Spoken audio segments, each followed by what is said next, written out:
precious name?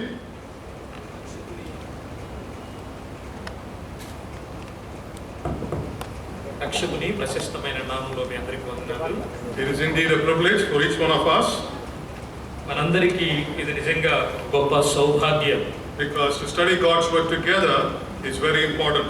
ఎందుకంటే దేవుని వాక్యాన్ని కలిసి ధ్యానించడము అనేది చాలా ప్రాముఖ్యమైనది.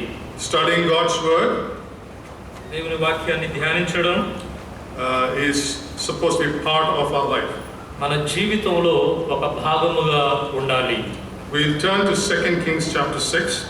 రాజులు 2వ గ్రంథం 6వ అధ్యాయాన్ని మనం త్రిప్పుదాం. We'll read from verse 1 to verse 7. మొదటి వచనం నుండి 7వ వచనం వరకు మనం చదువుదాం.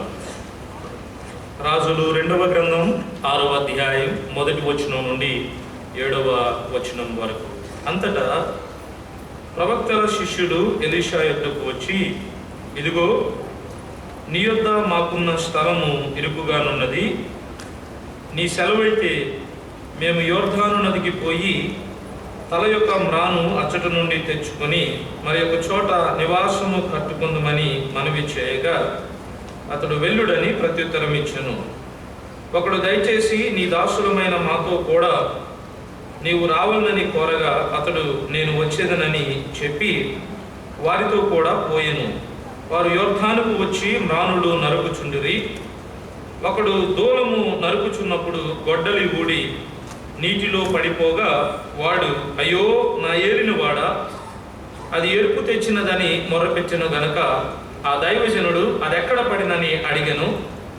వాడు అతనికి ఆ స్థలమును చూపించగా అతడు కొమ్మ ఒకటి నరికి నీళ్ళలో వేయగా గొడ్డలి తేలెను. అతడు దాన్ని పట్టుకొనమని వానితో చెప్పగా వాడు తన చెయ్యి చాపి దాన్ని పట్టుకొనెను. May God add His blessing on the reading of His word. చదవబడిన తన వాక్కుల మీద దేవుడు తన ఆశీర్వాదం ఉంచును గాక. Because it is a general meeting, ఇది అందరికీ సామాన్యమైన కూడిక కాబట్టి we are not going to talk about leadership, but there are points for us to learn from this passage as well. నాయకత్వాన్ని గురించి, మన కొరకు నియమింపబడిన నాయకత్వాన్ని గురించి ఈ రాత్రి వేళ మనం ఆలోచన చేయడం లేదు. So if you look at in general, సహజంగా మనము ఆలోచన చేస్తే there is a difference between type and illustration. కాలానికి ఉపమానానికి మధ్య వ్యత్యాసం ఉంటూ ఉంది. In the type, కాలములో లేక సమయములో, typology, విధానము లేక పోలిక, we find that the character or an event has taken place in the Old Testament. పాత నిబంధనలో ఆ పోలిక అనేది సంభవించడం మనం గమనిస్తాం. And we find someone has quoted and explained that in the New Testament. పాత నిబంధనలో సంభవించిన దానిని క్రొత్త నిబంధనలో ఒకరు ఎత్తి దాన్ని వివరించడం మనం గమనిస్తాం. The Spirit of God has taken the portion from the Old Testament and explained it in the New Testament. పరిశుద్ధాత్మ దేవుడు పాత నిబంధనలో ఉన్న భాగమును ఆయన ఎత్తి క్రొత్త నిబంధనలో దానిని వివరిస్తూ ఉన్నాడు. We find the picture of the Passover lamb. పస్కా పశువు అనే ఆ సాదృశ్యాన్ని మనం గమనిస్తాం. When we come to the New Testament, క్రొత్త నిబంధనలోనికి మనం వచ్చినప్పుడు we find Christ is our Passover lamb. క్రీస్తు ప్రభువారు మన పస్కా పశువుగా మనం గమనిస్తాం. We find in the life of Moses, మోషే యొక్క జీవితంలో మనం ఏమి గమనిస్తామంటే he was asked to speak to the rock the second time. రెండవ పర్యాయము తన దేవునితో అతడు మాట్లాడాలని ప్రజల చేత అడిగించబడ్డాడు. No, to speak to the rock. బండతో మాట్లాడాలని. Instead, he in his anger struck the rock. వాస్తవానికి బండతో మాట్లాడడానికి బదులుగా అతడు బండను కొట్టాడు. We find that God was upset and angry about it. దాని గురించి దేవుడు కోపపడినట్లుగా మనం గమనిస్తాం. So we find in 1 Corinthians clearly explaining to us that the rock is Christ. కొరింథీ మొదటి పత్రిక 10వ అధ్యాయములో ఆ బండ క్రీస్తే అని వివరించబడ్డం మనం గమనిస్తాం. We find that the rock which represents the Christ is explained to us. He is struck only once on the cross of Calvary. ఆ రాయిని సూచించే క్రీస్తు ప్రభువారు కలువరి శిలువలో ఒక్కసారే ఆయన వధించబడ్డాడు అనే సత్యాన్ని అక్కడ గమనిస్తాం. So we find that the typology or the types are some incident that took place in the Old Testament being taken and represented in the New Testament and explained by the Holy Spirit of God. సాదృశ్యాలు లేక పోలికలు అనేవి పాత నిబంధనలో సంభవించిన ఆ సంఘటనలను పరిశుద్ధాత్మ దేవుడు క్రొత్త నిబంధనలో ఉండడం మనం గమనిస్తాం. Whereas illustration, ఉపమానము అనేది we find there are stories that are present, or the life and the character of people that are present. వ్యక్తుల యొక్క జీవితాల గురించి వివరించబడడం, లేక చరిత్రను కథలను అక్కడ ప్రస్తావించడం. We find that they have practical application, which is not explained by the Holy Spirit, but we can definitely, led by the Spirit, explain to us about what those mean. ఆ ఉపమానాలను గురించి పరిశుద్ధాత్ముడి యొక్క వివరణ మనం గమనించం, కానీ అందులో మనం అన్వయించుకోవలసిన కొన్ని ఆచరణాత్మకమైన సంగతులను ఉపమానాల్లో మనం గమనిస్తాం. For example, in the life of Joseph, ఉదాహరణకి యోసేపు యొక్క జీవితంలో there are 70 parallel incidences that can be taken and can be explained or illustrated in the life of the Lord Jesus Christ. యోసేపు జీవితంలో సంభవించిన దాదాపు 70 సంఘటనలు ప్రభువైన యేసుక్రీస్తు వారిలో కూడా ఆ సంభవాలు ఉన్నట్లుగా వాటిని మనం వెతి వివరించవచ్చు. It is a fair comparison, but it explains to us. అది చాలా దగ్గరగా పోల్చి యేసేపు జీవితంలో నుండి క్రీస్తు ప్రభువారిని మనం వివరించుకోవచ్చు. Similarly, అదే విధంగా I'm going to take this passage. ఈ భాగాన్ని నేను ఎలాగో తీసుకుపోతూ ఉన్నానంటే, I'll explain in general what it means. వాస్తవానికి ఇక్కడ ఏమి ప్రస్తావించబడిందో దాని గురించి సామాన్యంగా నేను వివరిస్తాను. And then we will try and find an application or illustration that applies to our personal lives. ఆ తర్వాత మన వ్యక్తిగత జీవితాలకి ఉపమానాన్ని లేక అన్వయింపును కలిగించే ఆ విషయాలు మనం గమనిద్దాం. In chapter 6 verse 1, 6వ అధ్యాయం మొదటి వచనంలో we find that ఎలీషాని మనం గమనిస్తూ ఉన్నాం. he is visiting the prophets, the sons of the prophets. అతడు ప్రవక్తల యొక్క శిష్యులను దర్శించడం మనం గమనిస్తూ ఉన్నాం. So what do we find there is he is going on a circuit from place to place.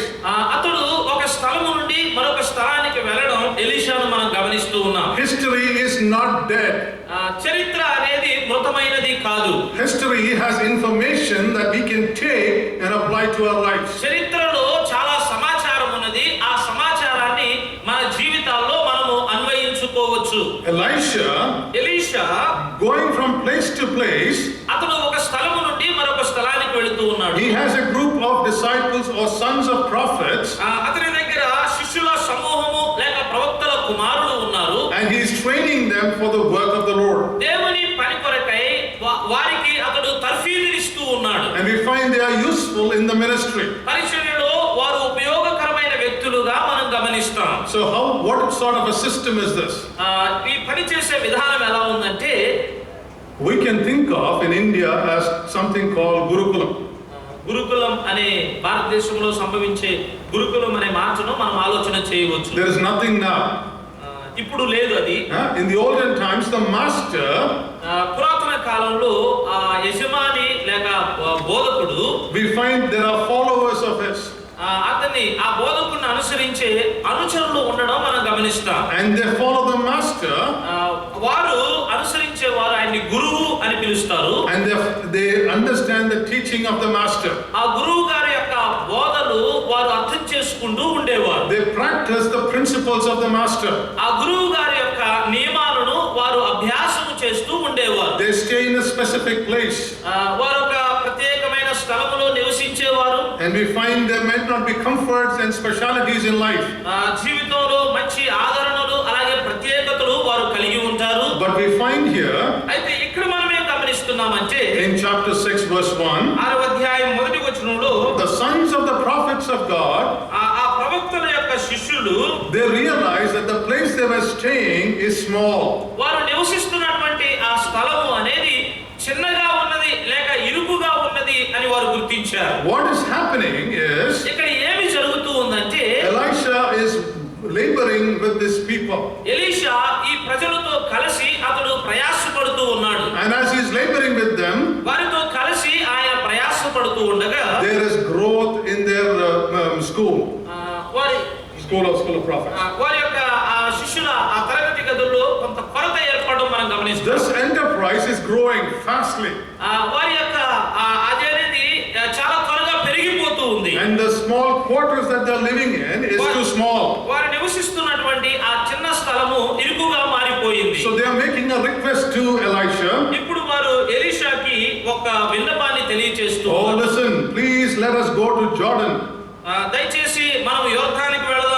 అంటూ ఉన్నారు. Let us go to Jordan because Jordan is a place where there are plenty of trees.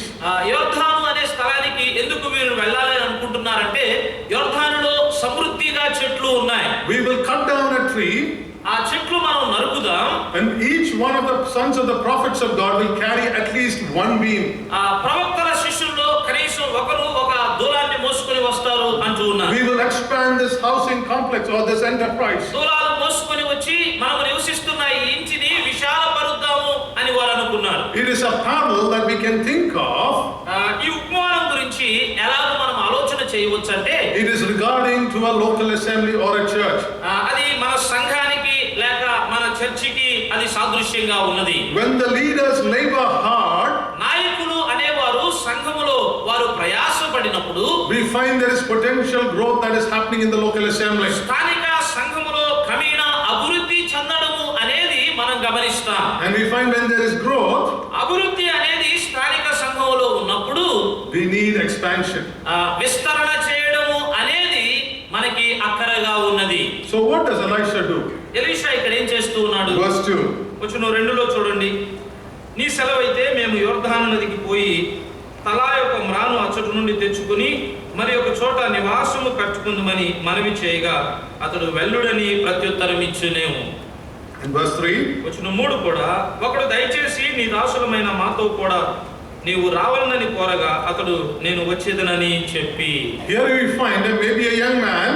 బహుశా ఇక్కడ ఒక యవనస్తుడిని మనం గమనిస్తూ ఉన్నాం. He is talking to Elisha. అతడు ఎలీషాతో మాట్లాడుతూ ఉన్నాడు. And he is saying, అతడు అంటూ ఉన్నాడు, Master, we would like to do this expansion business. యజమానుడా, ఈ ఇంటిని విశాలము చేసే పని మనం చేయాలి. And he says, okay, go. అప్పుడు ఎలీషా అంటున్నాడు, సరే మీరు వెళ్ళండి అంటూ ఉన్నాడు. But he makes one more request. అయితే ఈ వ్యక్తి మరొక విన్నపం కూడా తెలియజేస్తూ ఉన్నాడు. And one of them said, వారిలో ఒకరు అంటున్నాడు, we want you to come along with us. నీవు మాతో కూడా రావాలి అని మేము కోరుకుంటున్నాము అని అన్నారు. And what does Elisha say? అప్పుడు ఎలీషా ఏమన్నాడు? He also goes with them. అతడు కూడా వారితో వెళ్ళడం మనం గమనిస్తాం. Sometimes leaders have no time for the younger folks. కొన్నిసార్లు నాయకులైన వారికి యవనస్తులైన వారి గురించి లేక యవనస్తుల కొరకైన సమయం అనేది ఉండదు.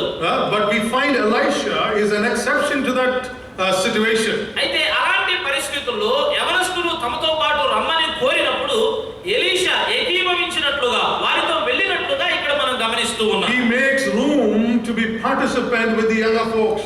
ఆ యవన తరముతో కలిసి ఉండడానికి ఒక స్థలాన్ని ఒక గదిని అతను ఏర్పాటు చేసుకుంటూ ఉన్నాడు. He is willing to be part of that expansion. ఆ విశాలము చేసే పరిచర్యలో లేక విస్తరింప చేసే పరిచర్యలో తాను కూడా పాలిభాగస్తుడుగా ఉండడానికి ఇష్టపడుతూ ఉన్నాడు. He goes to where river Jordan is. యోర్దాను నది ఎక్కడ ఉందో అక్కడికి వారితో కలిసి అతడు వెళుతూ He is ఉన్నాడు. standing beside them. వారి పక్కన అతడు నిలబడి ఉన్నాడు. And he is watching as these young people are cutting down trees. ఈ యవనస్తులు అక్కడ మ్రానులు నరుకుతూ ఉండగా ఎలీషా గమనిస్తూ ఉన్నాడు. And he is observing what is happening. ఏమి జరుగుతూ ఉందో ఆ సందర్భాన్ని అతడు గమనిస్తూ ఉన్నాడు. A parallel that we can draw. ఒక గొడ్డలి అక్కడ జారిపోయింది. No. A parallel. That means we can try and understand another principle. మరొక నియమము ఇక్కడ మనం అర్థం చేసుకోవచ్చు. We find that the elders in the local assembly need to be part of the younger generation to go for the work that is being expanded. విశాలము చేయబడే విస్తరించే పరిచర్యలో యవనస్తులతో పాటు నాయకులైన వారు పెద్దలు కలిసి వెళ్ళవలసిన అవసరత ఇక్కడ గమనిస్తూ ఉన్నాం. These are all parallel illustrations. This is not a typology. ఇవన్నీ కూడా సమాంతరమైన ఉపమానాలే కానీ సాదృశ్యాలు పోలికలైతే మాత్రం కాదు. We find Elisha respects the young man's request. ఆ యవనస్తుల యొక్క విన్నపానికి ఎలీషా అతడు గౌరవించినట్లుగా మనం ఇక్కడ గమనిస్తూ ఉన్నాం. In addition to that, దానితో పాటు the young man ఒక యవనస్తుడు has more respect for Elisha as well. Elisha పట్ల యవనస్తులు కూడా చాలా మంచి గౌరవాన్ని కలిగి ఉన్నారు. He respects him and he understands that Elisha's presence is important as well. యవనస్తులు తాము పరిచర్య కొరకై వెళుతూ ఉన్నప్పుడు ఎలీషా యొక్క సన్నిధి వారితో పాటు ఉండడం అనేది చాలా ప్రాముఖ్యమైనదని వారు గమనిస్తూ ఉన్నారు. Elisha didn't have any preferences or had no desire to keep this small. Elisha ఎటువంటి కోరికలు కానీ లేకపోతే ఎటువంటి ఆశలు కానీ అతడు కలిగి లేడు. We find he is willing to accommodate based on the needs as that's happening in the local place. వారు నివసిస్తున్నటువంటి ఆ స్థలంలో జరుగుతున్న అవసరాన్ని బట్టి అతడు కూడా ముందుకు సాగాలి అనుకున్నట్లుగా ఇక్కడ గమనిస్తున్నారు. The first thing I would like to talk about the axe head. ఇక్కడ ఈ గొడ్డలి గురించి నేను మాట్లాడాలనుకున్న మొట్టమొదటి సంగతి ఏంటంటే, we find that it is leased out. గొడ్డలి అనేది అది వెనక ఉన్నది, లేకపోతే లీస్ట్ లో ఉన్నది. Lease, that means mortgage. He is borrowed it. దాన్ని అప్పు తెచ్చుకున్నాడు అన్నమాట. గొడ్డలిని అప్పు తెచ్చుకున్నాడు. The man, the young man, he doesn't have anything of his own. యవనస్తుడి దగ్గర తనకంటూ సొంతగా ఏమీ లేదు. So he is willing to still labor. అతనేమో తన దగ్గర వస్తువు లేకపోయినా పని చేయడానికి ఇష్టపడుతూ ఉన్నాడు. And so he borrows an axe head from maybe his friend, neighbor, we do not know. He borrows one. బహుశా పక్కవారి నుండో లేక స్నేహితుల నుండో ఆ గొడ్డలిని అతడు అప్పు తెచ్చుకుంటూ ఉన్నాడు. And he borrows it and starts using it. దాన్ని అప్పుగా తెచ్చుకొని దాన్ని ఉపయోగించడం ఆరంభించాడు. So it is a leased out one. అలాగో అప్పు తెచ్చుకున్నటువంటి వస్తువు అది. In our lives, మన జీవితాల్లో కూడా our life is leased out one. మన జీవితము కూడా అప్పుగా తెచ్చుకున్నది లేక రుణముగా తెచ్చుకున్న జీవితమే. We do not know the guarantee that we will live to 70 or 80 or 90. 70 సంవత్సరాలు 80 సంవత్సరాలు 90 సంవత్సరాలు నివసిస్తాము అనే నిశ్చయత మనకి లేదు. God has set a time for each one of us. మనందరి జీవితాల్లో దేవుడు ఒక సమయాన్ని ఒక కాలాన్ని నియమించాడు. We are like grass that flourisheth. మనము ఎండిపోయే గడ్డిని పోలి ఉన్నాం. It flourished today and it is gone tomorrow. ఈ రోజు బాగా పచ్చగా మనం వస్తాము, రేపు అది ఆ గడ్డి ఎండిపోతుంది. Our life is like a vapor. మన జీవితము ఒక ఆవిరి బుడగ లాంటిది. Our time is limited in this world. మన కాలము అనేది ఈ లోకములో పరిమితితో కూడినది. We need to redeem the time that is available to us. మనకి అందుబాటులో ఉన్న సమయాన్ని విడిపించే వారంగా మనం ఉండాలి. The children that God blessed us in our families, మన కుటుంబాల్లో దేవుడు ఆశీర్వదించిన ఆ పిల్లలను, they are also a leased commodity or a leased blessing from the Lord. వారు కూడా ప్రభువు నుండి అప్పుగా లేక రుణముగా మనకు అనుగ్రహించబడిన వారే. We nurture them in the paths of righteousness. వారిని నీతి మార్గములో మనము పెంచే వారంగా ఉండాలి. And then when we find that they become people, men or women that of major age or adulthood, వారు పెద్దవారైనప్పుడు స్త్రీ పురుషులుగా ఆ పిల్లలు బాల్య దశ నుండి పెద్ద వయసులోనికి వచ్చినప్పుడు they will make their own decisions. వారు తమ సొంత నిర్ణయాలు తీసుకుంటారు. We as parents cannot influence them.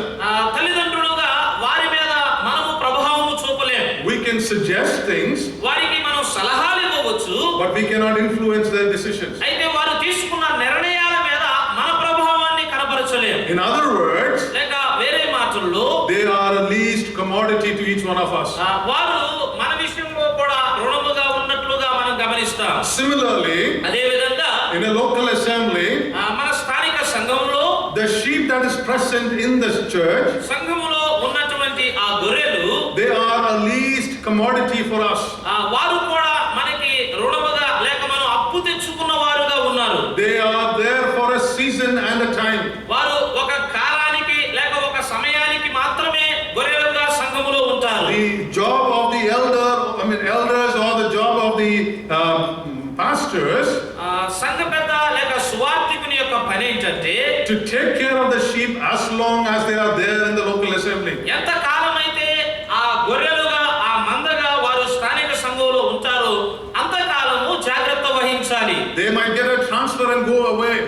బహుశా వారు కొన్నిసార్లు బయటికి కూడా వెళ్ళిపోయే అవకాశాలు ఉంటాయి. There might be a time when they get another job and go away to another country. బహుశా కొన్నిసార్లు వారు వేరే ఉద్యోగాలు కలిగి ఉన్నప్పుడు వేరే దేశాలకు కూడా వారు వెళ్తారు. As long as they are in our care, వారు ఎంత కాలం అయితే మన జాగ్రత్తలో ఉంటారో we need to take care of them. వారి గురించి మనం జాగ్రత్త వహించే వారముగా ఉండాలి. It's a leased out property for us. మనకి వారు రుణముగా ఇవ్వబడిన స్వాస్థ్యము లేక ఆస్తి. We find the second thing. కొన్ని విషయాలు ఇక్కడ మనం గమనిస్తూ ఉన్నాం. The second thing, రెండవ సంగతి, we find that the axe head was loosed or lost. ఆ గొడ్డలి అది విడిపోయినట్లుగా లేక కోల్పోయినట్లుగా మనం గమనిస్తాం. Here is a young man. ఇక్కడ ఒక యవనస్తుడు ఉన్నాడు. He is busy and occupied with the work. అతడు తను ఏ పని అయితే చేస్తున్నాడో ఆ the tree. ఆ మ్రానును నరకటంలో అతడు చాలా వ్యస్తమై ఉన్నాడు. He is not bothered of what is happening around. వాస్తవానికి తన చుట్టూ ఏం జరుగుతుందో దాని గురించి అతడు ఆలోచన కలిగి లేడు. He is focused on the job that is there. తాను చేస్తున్నటువంటి ఆ పని మీద అతడు గురి కలిగి ఉన్నాడు. During the book of Deuteronomy, we find that the Israelites knew how to make the axe head. ద్వితీయోపదేశకాండంలో మనం గమనిస్తాము, వారు ఆ పని చేసేవారు గొడ్డల్ని ఎలా తయారు చేస్తారో మనం చూస్తాం. And we find right from that time, of Moses' time, ఆ కాలం నుండి అనగా మోషే కాలం నుండి they knew how to make axe heads. ఈ గొడ్డలి అనేది ఎలా ఉంటుందో వారికి బాగా తెలుసు. Axe head as a whole. ఆ గొడ్డలికి ఒక రంధ్రం ఉంటుంది. There is a stem that goes into it. దానిలోకి వెళ్ళడానికి ఒక కర్రో లేకపోతే ఏదో ఒకటి ఉంటుంది. And then there is a wedge that is put on the opposite side to lock so that it doesn't go out. ఆ గొడ్డలికి ఉంచబడినటువంటి ఆ కర్ర విడిపోకుండా ఉండడానికి దానికి ఒక తాళపు చెవిలాగా కూడా ఏదో ఒక ఇనుప తీగ ఏదో ఒకటి కొడతారు. So the job of the youngster, ఈ యవనస్తుని యొక్క పని ఏంటంటే, when he is cutting the tree with a axe head, ఈ గొడ్డలితో అతడు మ్రానును నరుకుతున్నప్పుడు the axe head, if it loosens, ఆ గొడ్డలి అనేది అది ఊడిపోతున్నప్పుడు he is supposed to put back the wedge properly. వాస్తవానికి దానికి సహకారంగా ఉన్న ఆ చీరని మరలా అతడు లోపలికి కొట్టాలి. But what is happening here? అయితే ఇక్కడ ఏం జరుగుతుంది? He is not bothered at all. దాని గురించి అతడు ఆలోచన కలిగి లేడు. He is occupied with the work. అతడు ఆ పనిలోనే నిమగ్నమై ఉన్నాడు. And he is cutting. అతడు దాన్ని నరుకుతూ ఉన్నాడు. When suddenly the axe head goes away, అకస్మాత్తుగా ఆ గొడ్డలి కర్ర నుండి వెళ్ళిపోయినప్పుడు then he is in trouble. అప్పుడు అతడు సమస్యలో ఉండిపోయాడు. He is trying to find something that is a problem. He finds a problem. అతను ఒక సమస్యను కనుగొంటూ ఉన్నాడు. Prior to that, దానికి బదులుగా if he had been careful, అతడు జాగ్రత్తగా ఉండుంటే that axe head would not have gone. ఆ గొడ్డలి అనేది జారిపోయేది కాదు.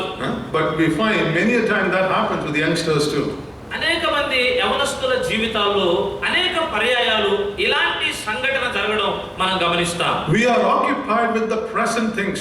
ప్రస్తుతం జరిగే పనుల మీద మనము నిమగ్నమై ఉంటాం. We are not caught up with the things that's happening around us. మన చుట్టూ జరిగే ఆ సంఘటనలు ఆ సంగతుల గురించి మనం అవగాహన కలిగి ఉండాం. We don't think the implication on the long term. కొద్ది కాలం తర్వాత దీర్ఘకాలం తర్వాత ఏం జరుగుతుందో దాని గురించి కూడా మనం ఆలోచన చేయం.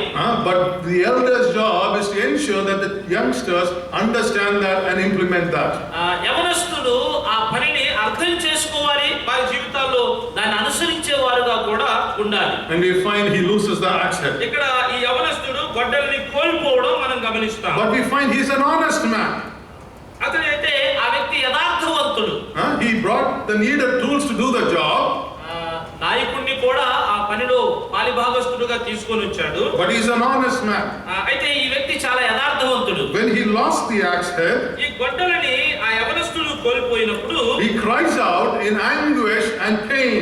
అతడు వేదనతో బాధతో కేక వేస్తూ ఉన్నాడు. Alas, master, నా యజమానుడా లేక నా ఏలినవాడా, it was borrowed. అదిగో అది వెళ్ళిపోయింది. It is borrowed from someone else. ఇదిగో ఆ గొడ్డలి నేను ఒకరి దగ్గర అప్పుగా లేక ఎరువుగా తెచ్చానంటున్నాడు. In other words, master, I don't have the ability to pay for the loss of this axe head. లేకపోతే వేరే మాటల్లో చెప్పుకోవాలంటే నా ఏలినవాడా కోల్పోయిన ఆ గొడ్డలిని భరించడానికి నా దగ్గర సామర్థ్యం లేదు అంటూ ఉన్నాడు. I tried to do the Lord's work. నేను ప్రభు పని చేయాలని ప్రేరేపించబడ్డాను. I brought the right tools. దాని కొరకు అవసరమైన పనిముట్లు తీసుకొచ్చాను. But I have failed in my duty. అయితే నా పనిలో నేను ఓడిపోయాను. Oh, I'm sorry that I am one who has had a failure in my life. ఇదిగో నన్ను క్షమించు, నా జీవితంలో నేను ఓటమి కలిగిన వాడును అంటూ ఉన్నాడు. Every man who loses the spiritual axe needs to find it back, and that is desperate cry for help. ప్రతి వ్యక్తి కూడా ఎవరైతే దీన్ని కోల్పోతారో వారు కూడా అలాంటి వారే అని మనం గుర్తిస్తూ ఉన్నాం. So he should have tightened every time there was a loosening of the head. వాస్తవానికి గొడ్డలి లూజ్ అయ్యేటప్పుడల్లా అది బిగిస్తూ ఉండాలి దాన్ని. But he did not. అయితే అతడు అలాగూ చేయలేదు. So what did the master do? ఏలిన వాడు ఏం చేశాడు? In verse 6, వచ్చిన మారుడు the man of God ఆ దైవజనుడు said this. ఇలాగన్నాడు, Where did it fall? అది ఎక్కడ పడింది అని అడిగాడు. The location of the loosing of the axe head is important.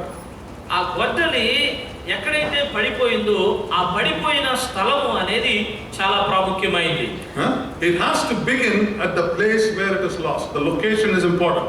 ఆ గొడ్డలి పడిపోయిన స్థలము అనేది ఇక్కడ చాలా ప్రాముఖ్యమైనది. In order for restoration to happen, అది తిరిగి సమకూర్చబడాలి అంటే the location where it is lost has to be found. ఆ గొడ్డలి ఎక్కడైతే పడిపోయిందో ఆ పడిపోయిన స్థలము అనేది ఇక్కడ చాలా ప్రాముఖ్యమైనదిగా ఉంది. If you look at the life of the Lord Jesus Christ, యేసు ప్రభువారి యొక్క జీవితాన్ని మనం గమనిస్తే, when we look into Peter's life, పేతురు యొక్క జీవితంలో కూడా మనం గమనించినప్పుడు, in John's Gospel chapter 21, యోహాను సువార్త 21వ అధ్యాయంలో we find that Peter is being restored.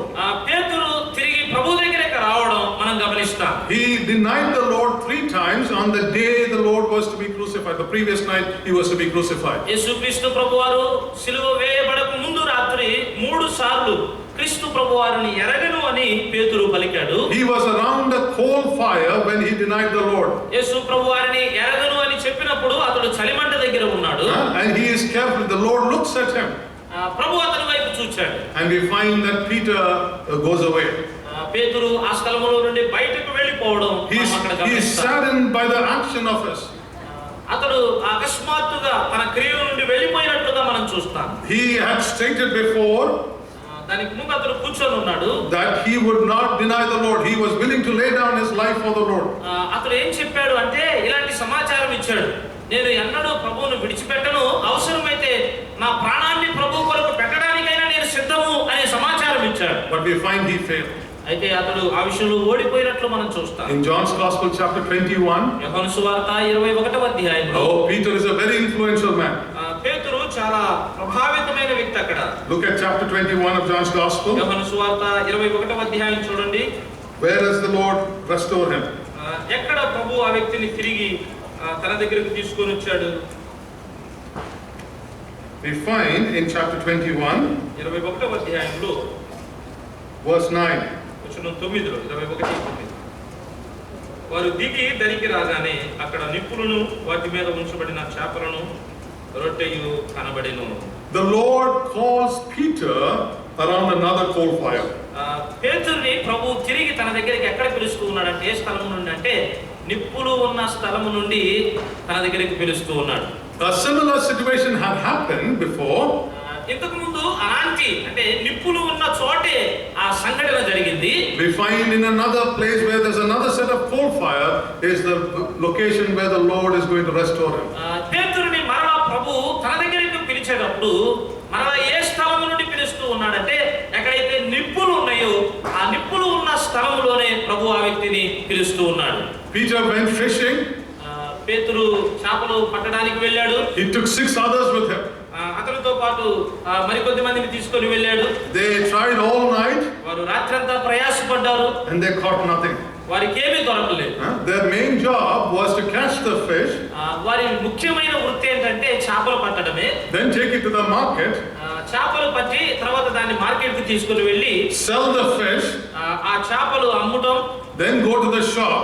ఆ తర్వాత షాప్ కు వెళ్ళడం. Buy some flour. కొన్ని bread. కొన్ని వస్తువులు కొనుక్కోవడం. And then he comes home. తర్వాత ఇంటికి వస్తాడు. His wife will cook and make a bread for him. తన కొరకు ఒక రొట్టెను తన భార్య తయారు చేస్తుంది. And maybe a fish that he caught that is also used as supplement. బహుశా అతను పట్టిన చేపల్లో కొన్ని ఆ రొట్టెతో పాటు తినడానికి వారు ఉపయోగిస్తారు. So that was his idea of trying to go back fishing. అలాగూ తిరిగి చేపలు పట్టడానికి పేతురు ఆలోచన చేసిన ఆలోచన వెనక ఉన్న ఉద్దేశం అది. And we find he caught nothing that day. ఆ రోజు అతడు ఏమి పట్టనట్లుగా లేక చేపలేమి అతనికి దొరకనట్లుగా మనం గమనిస్తాం. On that sea they have done it lifelong as best as they can. ఆ సముద్రంలో తమ జీవితంలో ఎంత శ్రేష్టమైన చేపల వేట వారు చేయగలిగారో అంత శ్రేష్టంగా వారు చేపలు పట్టగలిగారు. They find that the Lord had dealt with them in various situations before and provided them great things.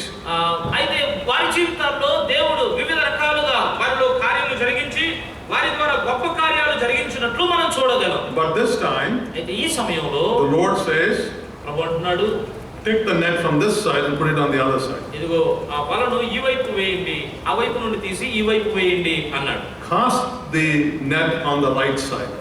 కుడివైపున ఆయన వలను వేయమన్నాడు. That's maybe about 1 meter distance of the boat.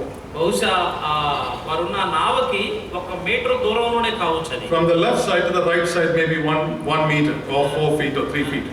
ఎడమ వైపు నుండి కుడివైపు వల వేయటం అంటే ఈ ఎడమ వైపు నుండి కుడివైపుకు ఉన్న దూరం బహుశా 4 లేక 3 అడుగుల దూరం కావచ్చు అంతే.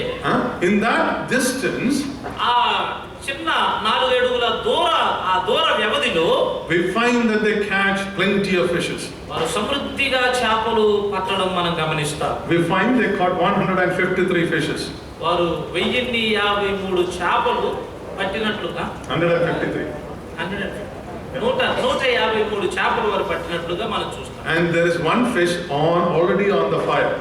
ఒక చేప అది నిప్పుల మీద ఉంచబడి ఉంది. So if you take 153 plus 1 is 154 fishes. 153 plus 1 కలిపితే 154 చేపలు. There are 7 people including Peter that went. ఆ సమయంలో పేతురుతో పాటు 7 వ్యక్తులు ఉన్నారు. If you divide 154 by 7, 154 చేపలను 7తో విభజిస్తే there is 22 days they can have it. 22 చేపలు ఒక్కొక్కరికి వస్తాయి.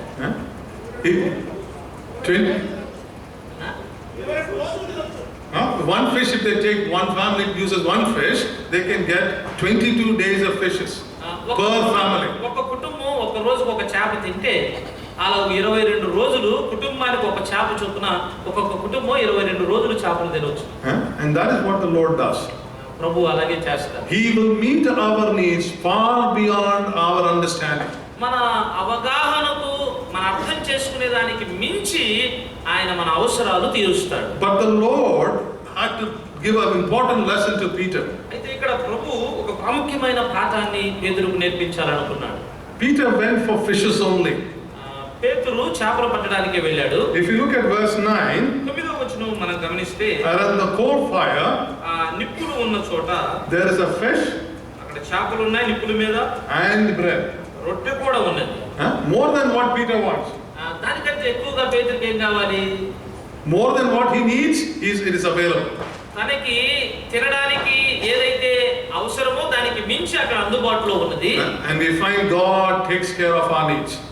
దేవుడు మన అవసరాల గురించి ఆయన జాగ్రత్త తీసుకునేవాడు అని మనం గమనిస్తాం. We were asked a question this morning.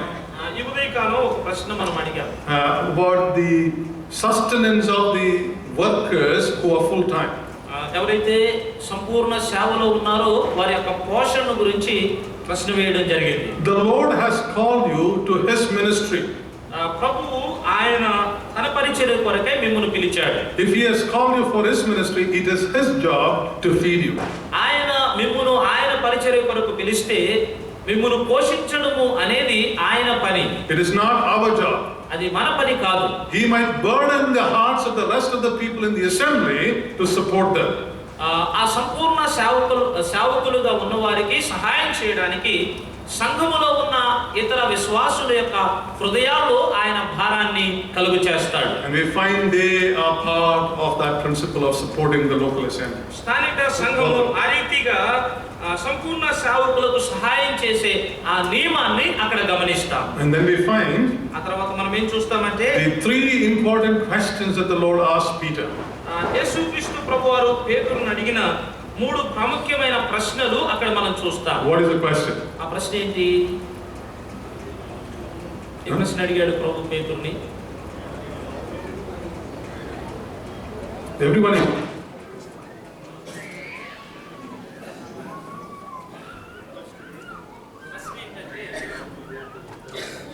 Question is, do you love me more than these? వీటికంటే ఎక్కువగా నీవు నన్ను ప్రేమిస్తున్నావా? Because ఎందుకంటే the Lord is trying to talk to Peter. ప్రభువు పేతురుతో మాట్లాడడానికి ప్రయత్నం చేస్తూ ఉన్నాడు. He's trying to restore Peter. పేతురుని తిరిగి తన దగ్గరికి తీసుకురావడానికి ఆయన ప్రయత్నం చేస్తూ ఉన్నాడు. As the Lord is trying to restore Peter, పేతురుని తిరిగి తన దగ్గరికి తీసుకురావడానికి ప్రభు ప్రయత్నం చేస్తూ ఉండగా we find the way he restores him is exactly the location where he was lost. ఎక్కడ నుండి పేతురుని ప్రభు తిరిగి సమకూరుస్తూ ఉన్నాడంటే ఎక్కడైతే పేతురు కోల్పోయాడో అనగా ప్రభువుని ఎరగను అన్నాడు అక్కడ నుండి తిరిగి సమకూరుస్తూ ఉన్నాడు. And the response of the Lord for an elder the motivation. అతనిలో ఒక ప్రేరేపణ కలిగించడానికి We find it is the love for the Lord that will motivate Peter to do the work. తిరిగి ప్రభువు పని చేయడానికి పేతురుని ప్రేరేపించింది అది ప్రభువు పట్ల పేతురు కలిగిన ప్రేమ అని ఇక్కడ గమనిస్తూ ఉన్నాం. It is not money. డబ్బు కాదండి. It is not not a house. లేకపోతే ఇల్లు కాదు. It is not a position. లేకపోతే స్థానము కాదు. It is the love for the Lord. ప్రభువు పట్ల అతడు కలిగిన ఆ ప్రేమ is what that will motivate him to continue the work of shepherding the assembly at large. చివరి దినాల్లో సంఘాన్ని కాయడంలో సంఘాన్ని మేపడంలో అతన్ని ప్రేరేపణ కలిగించింది. We find that he starts to feed my lambs. నా గొర్రెలను కాయము అనే దానితో ఇక్కడ ఆరంభమవడం మనం గమనిస్తాం. We find the lambs are smaller animals, less than 1.5 years old. గొర్రె పిల్లలు అనేవి అవి సంవత్సరం కంటే తక్కువ వయసు కలిగినవి. It is they drink only milk. ఎందుకంటే ఆ గొర్రె పిల్లలు కేవలం పాలు మాత్రమే సేవిస్తాయి. They don't eat grass. అవి గడ్డి తినలేవు. So we find Peter, you need to take care of these people, but to feed the lambs. కాబట్టి పేతురు ఈ ప్రజల గురించి నీవు జాగ్రత్త వహించి ఈ గొర్రె పిల్లలను నీవు పోషించాలి లేక మేపాలి అంటూ ఉన్నాడు. Then the second one, రెండవసారి he says, tend my sheep. నా గొర్రెలను కాయము అంటూ ఉన్నాడు. Tending the sheep is not easy. గొర్రెలను మేపడం లేక కాయడం అనేది సులభమైన పని కాదు. Sheep have the tendency to go wherever they want. గొర్రెలకు ఎలాంటి ఆశ ఉంటదంటే అవి ఎక్కడికి వెళ్ళాలనుకుంటే అక్కడికి వెళ్ళాలనే ఆశ పట్టుకుంటది. It is the shepherd's job to bring it back to the fold and always take care of them. అలాగూ ఆ గొర్రెను తిరిగి తీసుకొని వచ్చి ఆ గొర్రె గురించి ఎల్లప్పుడూ జాగ్రత్త కలిగి ఉండడము అనేది అది కాపరి యొక్క బాధ్యతగా ఉన్నది. And he has to take care of the well-being, the health of the sheep. ఆ గొర్రె యొక్క ఆరోగ్యాన్ని గురించి కూడా గొర్రెల కాపరి జాగ్రత్త కలిగి ఉండాలి. If it is sick, ఒకవేళ అది అస్వస్థతకు గురైతే he has to tend the sheep. ఆ గొర్రెను జాగ్రత్త వహించాలి. And the third time, మూడవ పర్యాయము he says feed the sheep. ఆ గొర్రె పిల్లలను మేపుము అంటున్నాడు మూడవ పర్యాయం. So that he takes them to green pastures so that they can feed beside still waters. మేపటము అనేది ఆయన ఆ పచ్చిక గల చోట్లకు వాటిని తీసుకుని వెళ్ళి మేపేవాడుగా ఉండాలి. So we find the restoration happens exactly at the place or the location where the failure was. పేతురు ఎక్కడ సమకూర్చబడ్డాడు లేక ప్రభువులోనికి ఎక్కడ తిరిగి తీసుకొని రాబడ్డాడంటే ఎక్కడైతే ఓటమి పాలయ్యాడో ఆ స్థలం నుండి తిరిగి తీసుకొస్తూ ఉన్నాడు. So in 2 Kings chapter 6, రాజులు 2వ గ్రంథం 6వ అధ్యాయములో we find the same answer from the man of God. అదే జవాబు ఆ దైవజనుడి నుండి పొందడం మనం గమనిస్తాం. Where did it fall? ఆ గొడ్డలి ఎక్కడ పడిపోయింది? Oh, then he find that he explaining. అతడు వివరిస్తూ ఉన్నాడు దాని And he showed him exactly the place. ఆ స్థలము గొడ్డలి ఎక్కడైతే పడిందో ఆ స్థలాన్ని అతడు తెలియజేస్తూ ఉన్నాడు. And then we find the man of God does something different. ఆ దైవజనుడు ఆ సమయంలో వ్యత్యాసమైన కార్యము చేయడం అక్కడ గమనిస్తాం. He takes a stick అతడు ఒక కర్రను తీసుకుంటున్నాడు. and he throws it at the spot. ఆ కొయ్యను నరికి ఆ స్థలములో గొడ్డలి ఎక్కడైతే పడిపోయిందో ఆ స్థలములో దాన్ని పడవేస్తూ ఉన్నాడు. The stick will float on the water. ఆ కొయ్య దానిని ఆ నీళ్ళలో ఆ కర్రను పడేస్తూ ఉన్నాడు. It will float. ఆ నీళ్లు ప్రవహిస్తూ ఉంటాయి. No, the stick will float. ఆ కర్ర కూడా నీళ్ళలో వేసినప్పుడు ప్రవహిస్తుంది. But the axe will sink. కానీ గొడ్డలి మాత్రం మునిగిపోతుంది. Now how can someone throw a stick so it perfectly goes to a small hole on an axe head that he can't see in the murky water, and the axe head, the handle goes exactly in the eye of the axe head? ఆ గొడ్డలి నీళ్ళల్లో మునిగిపోయిన గొడ్డలి ఆ బురద నీళ్ళల్లో ఉన్నప్పుడు ఒక వ్యక్తి ఖచ్చితంగా కర్ర విసిరినప్పుడు ఆ గొడ్డలికి ఉన్న రంధ్రంలో ఆ కర్ర ఎలా దూరుతుంది? It is a difficult job. అది చాలా కష్టంతో కూడిన పని. It's definitely a miracle. అది నిజంగా అద్భుత కార్యమే. And not only that happens, అది జరగడమే కాదు, the axe head comes up and floats on the water. ఆ గొడ్డలి ఆ బురద నీళ్ళలో నుండి పైకి వచ్చి నీళ్ళలో తేలుతూ ప్రవహిస్తుంది. The axe head should have gone down. వాస్తవానికి గొడ్డలి బరువుగా ఉంటది కాబట్టి మునిగిపోవాలి. But now it is floating as well. కానీ ఇప్పుడు అది పైకి తేలుతూ ఉంది. And then we find that is liberated from its location. ఆ స్థలము నుండి అది స్వేచ్ఛను పొందినట్లుగా మనం గమనిస్తాం. And we find that is a fourth thing that is important in the life of a believer. విశ్వాస యొక్క జీవితంలో ప్రాముఖ్యమైన 4వ సంగతి అని ఇక్కడ గమనిస్తూ ఉన్నాం. Our life is leased out. మన జీవితము అనేది ప్రభువు మనకి రుణంగా ఇచ్చిన జీవితం ఇది. If we are not careful, we might make mistakes and we might lose out. మనం జాగ్రత్తగా లేకపోతే ఖచ్చితంగా ఈ జీవితాన్ని మనం కోల్పోతాం, తప్పిదాలు చేస్తాం. And we find we need to be restored exactly at the location where we made the mistake. ఎక్కడైతే మనము పొరపాటు చేశామో ఆ స్థలం నుండి తిరిగి మనము సమకూర్చబడాలి అని గమనిస్తూ ఉన్నాం. And it is only Christ who can liberate us from such a situation. అలాంటి పరిస్థితుల్లో నుండి మనలను స్వతంత్రులుగా చేసేది కేవలం క్రీస్తు ప్రభువారే. The stick was perfect. ఆ కర్ర పరిపూర్ణమైనది. It went perfectly inside the hole. పరిపూర్ణంగా ఆ గొడ్డల యొక్క రంధ్రంలోనికి వెళ్ళిపోయింది. There was no issue of refraction because the water has, when you see something, it is at a different spot. ఆ కర్రను వేసినప్పుడు నీళ్లు ఉన్నాయి కాబట్టి అదేదో వేరే స్థలంలో ఉన్నట్లుగా అక్కడ ఆటంకం అభ్యంతరం ఏమీ కనబడలేదు. It is perfectly in this right spot. పరిపూర్ణంగా ఆ నీళ్ళల్లో ఆ కర్రను విసినప్పుడు ఆ రంధ్రంలోనికి వెళ్ళిపోయింది. God can repair our lives perfectly well. దేవుడు ఓడిపోయిన మన జీవితాలను కూడా పరిపూర్ణంగా ఆయన బాగు చేయగలడు. We will be liberated. ఆయన మనల్ని స్వతంత్రులుగా చేయగలడు. Do we acknowledge the mysterious hand of God in our lives? మన జీవితాల్లో కోల్పోతున్న ఆ ప్రభు హస్తాన్ని కూడా మనం గుర్తించాలి. We need to understand it. మనం అర్థం చేసుకోవాలి.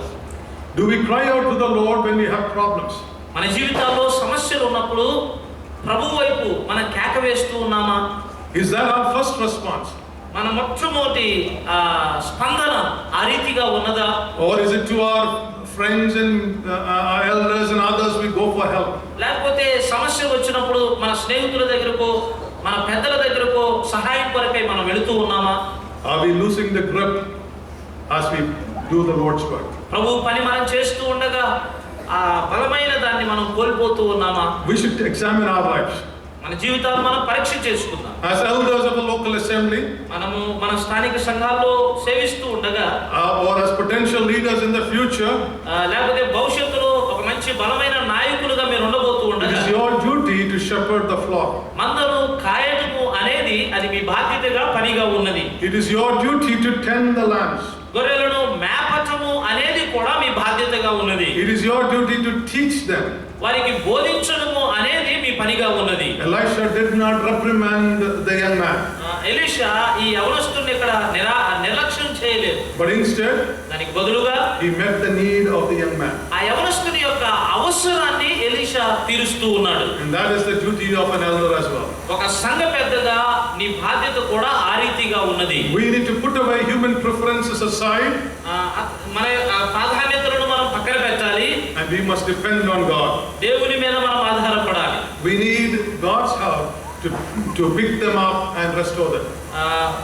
ఆ కోల్పోయిన వస్తువుని లేవనెత్తి తిరిగి సమకూర్చడానికి దేవుని హస్తము మనకి అక్కరగా ఉన్నది. We need to spend time in prayer to do that very well. అలాంటి పని మనం చేయడానికి ప్రార్థనలో మనం సమయాన్ని గడపాలి. May God help us to understand this and put it into practice in our day-to-day lives. ఈ సంగతులు మనం అర్థం చేసుకొని మన అనుదిన జీవితంలో ఆచరణలో ఉంచడానికి ప్రభు మనకి సహాయం చేయను గాక. ప్రార్థించేద్దాం. పూజారుడా మీకు స్తోత్రాలు. ప్రార్థించి ఆశించి నిరీక్షించినట్లుగా ఈ 4 దినాల కాపరుల సదస్సుకు మమ్మల్ని అందరినీ సమకూర్చారు. స్థానిక సంఘానికి మీ కృపను అనుగ్రహిస్తూ ఉన్నారు. అలాగే మీ దాసులను కూడా తీసుకొచ్చి అదే కాలం నుండి ఇప్పటి వరకు మీరు ఉపయోగించినందుకు ఇస్తున్నారు. రేపు మరునాడు అలాగే 1వ తారీఖు కూడా జరగవలసిన ఈ సదస్సు మీ బలిష్టమైన హస్తాలకు అప్పగిస్తూ మీ దాసులను బహుగా వినియోగించమని, ప్రత్యేకించి స్థానిక సంఘం పడుతున్న ప్రయాసన భారమును జ్ఞాపకం చేసుకుని ప్రతి అవసరాన్ని మీ మహిమైశ్వరం చొప్పున తీర్చి సమస్తమును చక్కగా జరిగించమని, చేరువచ్చిన పెద్దలను, సేవకులను, సహోదరులను, సహోదరులను మీరు ఆశీర్వదించమని, చేసిన మేలులకై కృతజ్ఞతలు చెల్లిస్తూ ఈ రాత్రి సుఖమైన నిద్ర మాకు అనుగ్రహించి వేకున లేచి మిమ్మల్ని స్తుతించే భాగ్యము మాకు అనుగ్రహిస్తారని క్రీస్తు యేసు ప్రభు నామములో స్తోత్రములు చెల్లించి ప్రార్థిస్తూ ఉన్నాము తండ్రి.